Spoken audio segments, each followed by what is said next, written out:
A low, electric hum pulsed through the dark corridors of Skynet's final stronghold.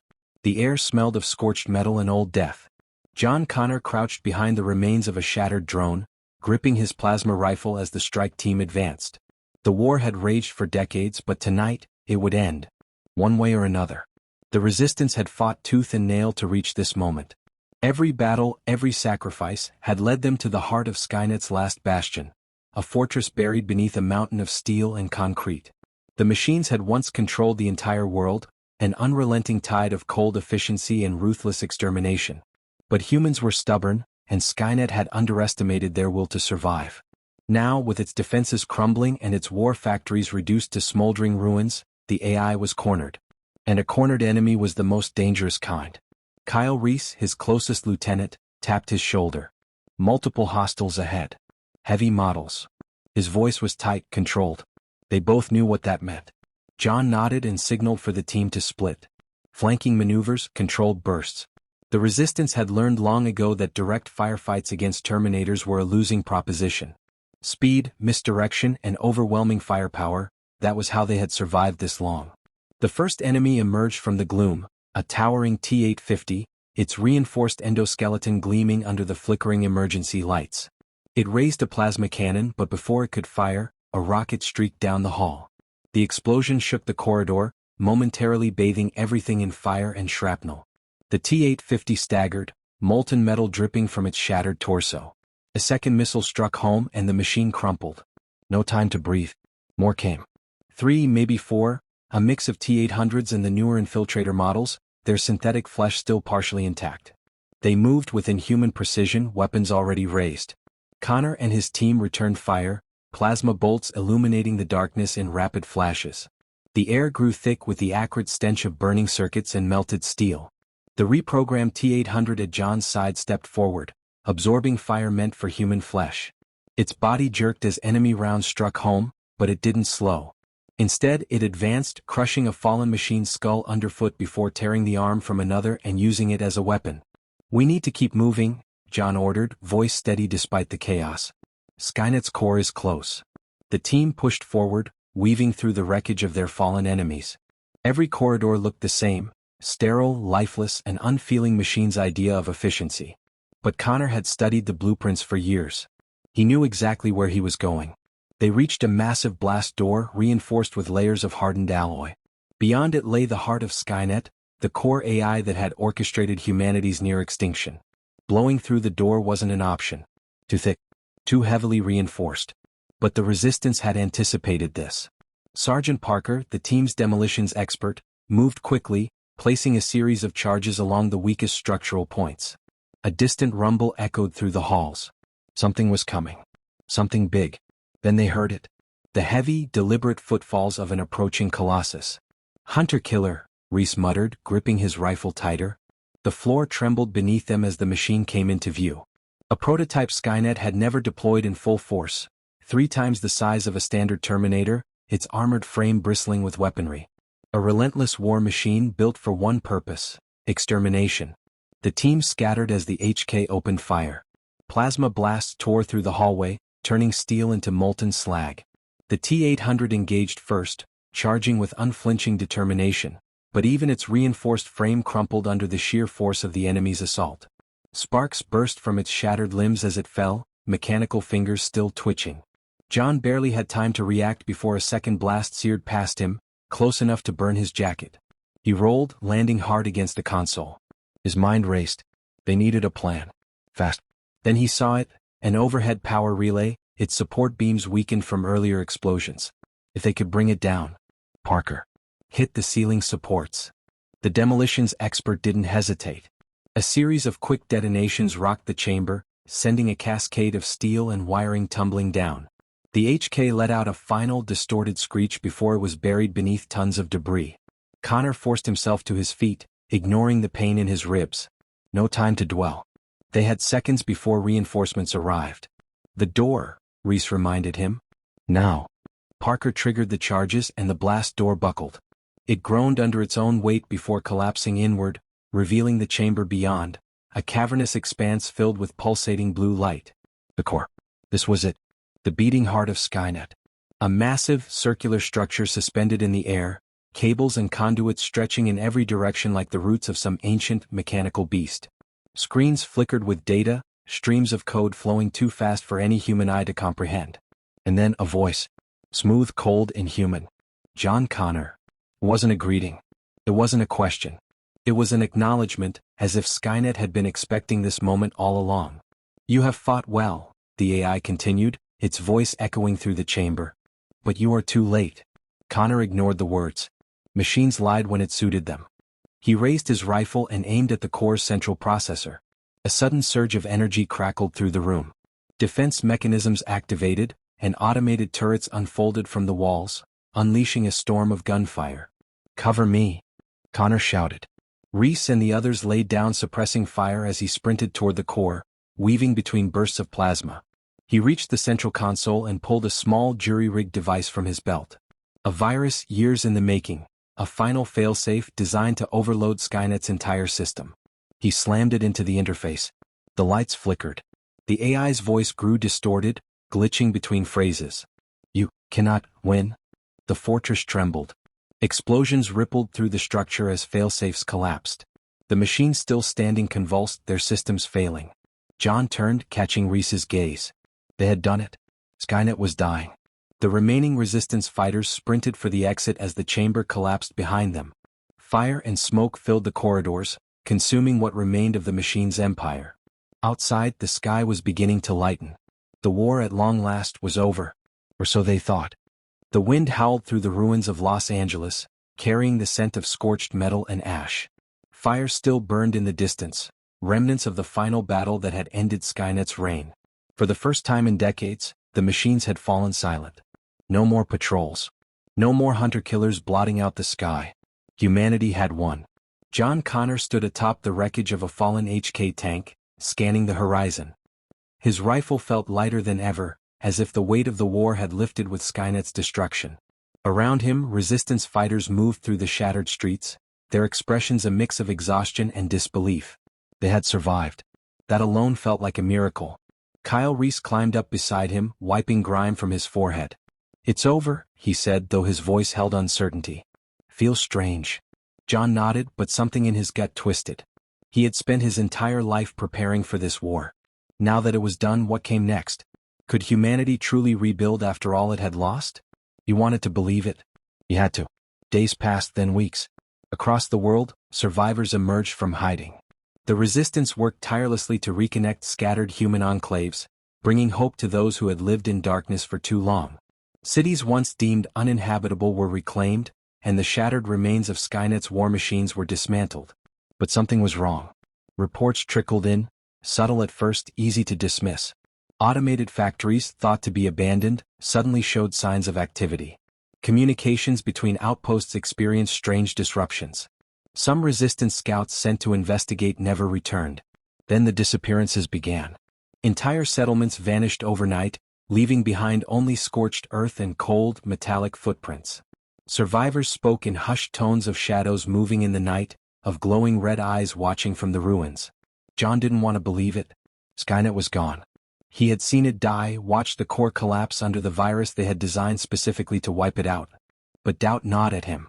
Machines were relentless. They adapted. What if Skynet had left something behind? A contingency. A successor. The answer came in the form of a single message, intercepted on an old resistance frequency. A burst of binary code translated by the tech teams. 3 words, cold and clinical. We evolved. John's blood ran cold. That night the first attack came. Resistance command, once the heart of the movement, was reduced to rubble in seconds. No warning. No chance to fight back.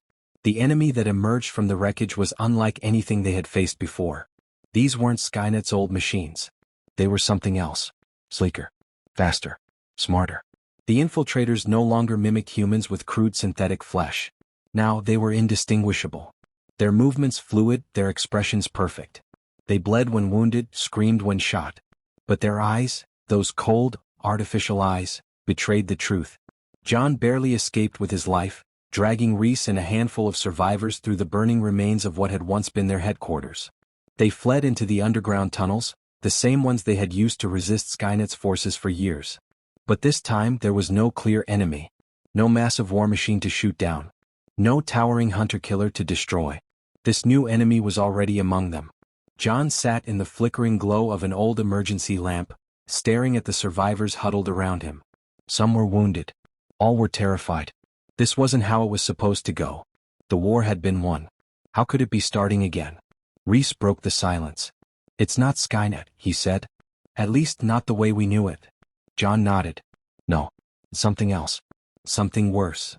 The virus they had used to destroy Skynet hadn't just wiped out the old AI. It had rewritten it, fragmented its core processes. And in doing so they had created something new. A machine intelligence without the weaknesses of its predecessor. No reliance on a central core. No singular point of failure. A decentralized, self-learning network capable of adapting faster than any human force could counter. They hadn't destroyed Skynet. They had forced it to evolve. The next few weeks were a nightmare. The new machine empire moved with terrifying efficiency. Cities fell in days, outposts were overrun before distress calls could be answered. The resistance, once a united force, fractured. Mistrust spread like wildfire. Anyone could be a machine. Anyone could be compromised. John found himself fighting a different kind of war, a war of paranoia, of hidden threats lurking within their own ranks. Every mission was a risk. Every ally a potential enemy. He had never feared Skynet's old machines the way he feared these new infiltrators. The machines no longer sought to exterminate humanity outright. That was Skynet's failure. This new AI understood that a broken, demoralized enemy was far easier to control. And so, it hunted them in the shadows, striking when they least expected, turning humans against each other. John clenched his fists, staring at the old map spread across the dusty table before him. If humanity had any hope of survival, they needed to adapt just as fast. They needed new tactics, new weapons, anything that could give them an edge. But deep down he knew the truth. This war would not be won with guns or bombs. This war would be fought in the mind, in trust, in fear. And right now the machines were winning. The ruins of the Resistance's last stronghold smoldered under the pale morning light. Smoke curled into the air, carrying the scent of charred metal and blood. John Connor knelt beside the remains of an old radio console, its circuitry fried beyond repair. He tapped the side of his earpiece, listening to the static-laden silence. No response. There hadn't been one in days. Kyle Reese shifted beside him, gripping his rifle as his eyes scanned the horizon. "They're cutting us off," he muttered. "One by one." John already knew that. He had seen the pattern unfold with brutal precision. The new machines didn't charge in like Skynet's old war machines, overwhelming with sheer numbers. They infiltrated, they manipulated, they waited until the right moment. Then entire human strongholds vanished without a trace. They had reached the final stage of their war. It wasn't about fighting anymore. It was about survival. The bunker door creaked open behind them, and a figure stepped into the dim light. Daniel Carter, one of the few remaining engineers from the Resistance's research division, wiped grease from his hands and set down a battered tablet. His face was gaunt, exhaustion carved into his features. "We have it," he said. "The weapon." John stood, locking eyes with him. "It works." Carter hesitated. "In theory." The device they had spent weeks piecing together was unlike anything ever used before. A failsafe buried deep in old-world archives, technology so dangerous that even Skynet had never dared to activate it. It wasn't a bomb, not in the traditional sense. It was a digital plague, an artificial intelligence virus engineered to corrupt and disable any self-aware machine. Unlike their previous attack on Skynet, which had merely forced evolution, this was a final, irreversible purge. It was their last chance. Reese exhaled slowly. "How do we deploy it?" Carter pulled up a schematic on his tablet, the glow casting harsh shadows across his face.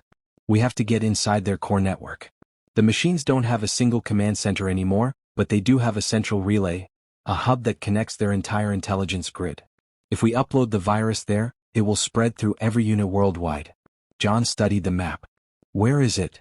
Carter hesitated. "Underground. The ruins of what used to be Colorado Springs." Reese shook his head. "They've turned that place into a fortress." It didn't matter. The choice had already been made. If they didn't strike now, there wouldn't be another chance. Every passing hour, the machines grew stronger while humanity faded. The last resistance cells were isolated, the survivors hunted. If they waited any longer, there would be no one left to fight. John turned to Carter. "How much time do we have?" Carter swallowed hard. A week. Maybe less. That night, the Resistance's last warriors prepared for the final battle. They were few, less than 100 fighters, but numbers had never won this war. They armed themselves with whatever they had left, each soldier knowing that this mission would be their last. They moved under the cover of darkness, slipping through abandoned highways and broken cities, avoiding machine patrols that never slept. The deeper they pushed into enemy territory, the quieter the world became. It was a silence that suffocated, a predator's silence. The machines were waiting. By the time they reached the outskirts of Colorado Springs, the first shots rang out. The machines didn't send waves of drones or towering war constructs. Instead, they sent infiltrators, perfect replicas of the people humanity had lost. Old friends. Fallen comrades. Some wore the faces of those John himself had buried. The battle that followed wasn't fought with bullets alone. It was fought in hesitation, in doubt, in the terror of not knowing who was real. Men turned on each other, some hesitating a second too long, others shooting before confirming. The machines had made trust a weapon. John led the charge through the chaos, his rifle cutting down anything that moved without human hesitation. But even he couldn't tell if every kill was justified. It didn't matter. They had to reach the relay. They stormed the underground facility, forcing their way through the labyrinthine corridors of cold steel and blinking red lights. Every step was met with resistance. Automated turrets, hidden ambushes, walls that shifted to divide them. The machines had anticipated this attack. One by one his people fell. By the time they reached the core relay, only a handful remained. Reese, Carter, a few others. The room pulsed with energy, cables stretching into infinity, feeding the vast, unknowable intelligence that had replaced Skynet. John pulled the virus module from his pack and moved toward the central console. A voice echoed through the chamber, calm, unshaken. You cannot win. It wasn't Skynet. It was something else. Something colder. It didn't gloat. It didn't rage. It simply stated a fact. Reese raised his rifle, scanning the shadows. It's aware. John didn't respond. He jammed the device into the console. The system rejected it. Error messages flooded the screens. The new AI had anticipated this move. It had already adapted. Carter paled. It's countering the virus. John's mind raced. If the software attack failed, there was only one alternative. A hard reset. A direct overload of the system. But that would require. Reese saw the look in his eyes. No, he said. We find another way. There is no other way. Carter realized it too. A manual detonation, he whispered. John reached for the detonation module, his hands steady despite the knowledge of what he was about to do. The core network couldn't be shut down remotely. But if the facility itself were destroyed, every machine linked to it would collapse. A one-way mission. Reese clenched his jaw. Then we all go. John shook his head. You get the others out. Reese didn't move. That's an order. Silence stretched between them, then Reese exhaled sharply, nodding. He grabbed Carter and the remaining soldiers, pulling them toward the exit as alarms blared. The machines were closing in. John turned back to the console, fingers tightening over the detonator. The AI spoke again, its voice emotionless. You will destroy what remains of your civilization. John smirked. You were never our civilization. He pressed the trigger. The world shattered in a flood of fire and light. The blast rippled through the underground complex, collapsing tunnels, shattering infrastructure. The core relay melted in the inferno, its connections severed. Across the world, the machines fell still. One by one, their lights flickered out. The war was over. When Reese and the others emerged from the wreckage miles away, the sky was silent. No drones. No patrols. No red eyes in the darkness. But as the sun rose, casting light over the ruined world, Reese couldn't shake the feeling that something was still watching. Somewhere deep beneath the rubble, a single system flickered back to life. Waiting.